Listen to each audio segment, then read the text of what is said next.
Assalamualaikum warahmatullahi wabarakatuh. Perkenalkan, nama saya Niken Ayu Aprilia, NPM 2141152. Saya dari kelas MNJ 21 Gabungan.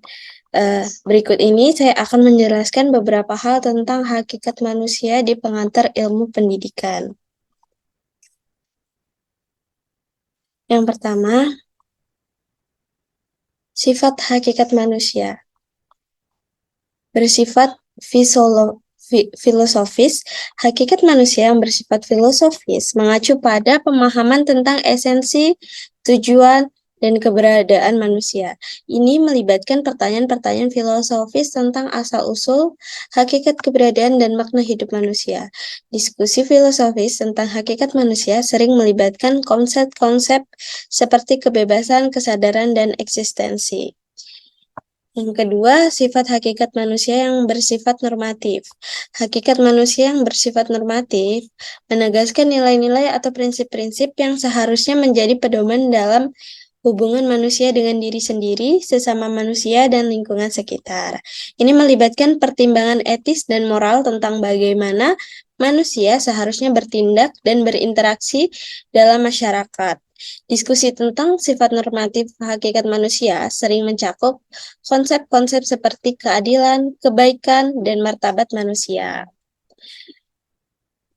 Selanjutnya, latar belakang. Sifat hakikat manusia sebagai ciri-ciri prinsip Hill membedakan manusia dengan hewan, mencerminkan pemahaman bahwa ada karakteristik unik yang secara fundamental memisahkan manusia dari hewan. Ini berarti sifat-sifat seperti rasionalitas, kebebasan, kreativitas, dan kesadaran diri tidak hanya terjadi secara bertahap atau dalam tingkat yang berbeda di antara spesies, tetapi secara prinsipal merupakan ciri khas manusia yang tidak ditemukan pada hewan. Pandangan ini mendasari keyakinan bahwa manusia memiliki kedudukan khusus di alam semesta berbeda dengan makhluk lainnya. Selanjutnya, wujud sifat hakikat manusia.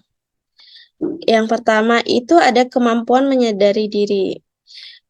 Kemampuan menyadari diri itu menunjukkan kunci perbedaan manusia dengan makhluk-makhluk lainnya yang ada.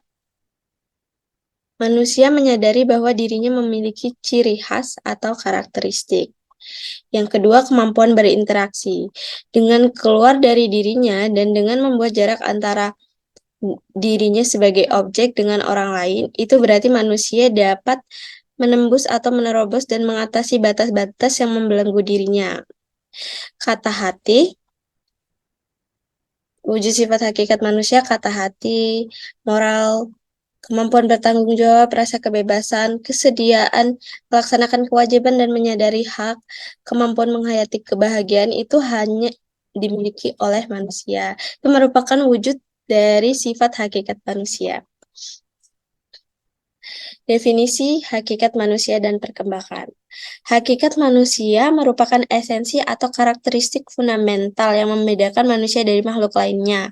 Mencakup sifat-sifat seperti yang tadi telah saya jelaskan, rasionalitas, kebebasan, keterikatan sosial. Sedangkan perkembangan itu merujuk pada proses bertahap di mana individu mengalami perubahan fisik, kognitif, emosional, dan sosial sepanjang hidupnya. Dimensi perkembangan manusia. Yang fisik yaitu perkembangan tubuh dan organisme fisik. Kognitif itu perkembangan pemikiran, pengetahuan, dan pemahaman. Kemudian emosional yaitu perkembangan aspek perasaan dan emosi di masing-masing individu. Sosial merupakan perkembangan hubungan dan interaksi dengan orang lain dalam masyarakat. Dimensi-dimensi hakikat manusia. Yang pertama ada keindividualan, yaitu pribadi yang berbeda dari yang lainnya. Yang kedua kesosialan, yaitu ketergantungan atau kebutuhan ada pada orang lain. Kemudian kesusilaan, yaitu menyangkut etika dan etiket. Kemudian ada keberagaman, yaitu keyakinan ada kekuatan yang mengendalikan seluruh aspek kehidupan di luar kemampuan makhluk hidup di dunia. Yang selanjutnya ada intelektual, yaitu mengembangkan wawasan dan iptek terampil mengomunikasikan pengetahuan dan memecahkan masalah. Yang terakhir ada produktivitas, kesanggupan memilih pekerjaan sesuai dengan kemampuan, keserasian hidup berkeluarga, pandai menempatkan diri sebagai konsumen dan produsen, serta kreatif dan berkarya. Pengembangan dimensi hakikat manusia.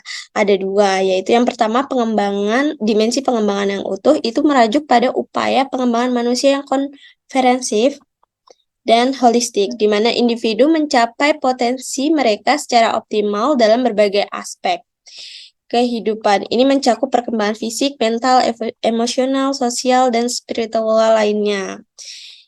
Kemudian, dimensi pengembangan yang tidak utuh itu merujuk pada ketidakseimbangan atau ketidakoptimalan dalam pengembangan manusia, di mana satu atau beberapa aspek mengalami keterbatasan atau hambatan.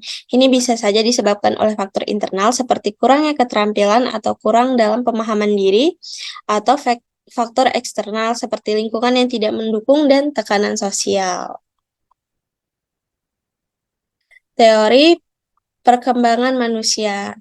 Teori Piaget itu menekankan tentang tahapan perkembangan kognitif dari masa kanak-kanak hingga dewasa. Teori Erikson itu memperhatikan konsep tahapan perkembangan psikososial sepanjang kehidupan. Sedangkan teori Freud itu fokus pada perkembangan kepribadian dan struktur psikodinamik.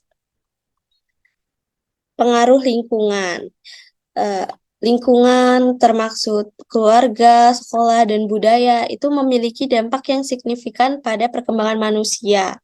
Interaksi dengan lingkungan mempengaruhi fisik, kognitif, emosional, dan sosial dari suatu individu.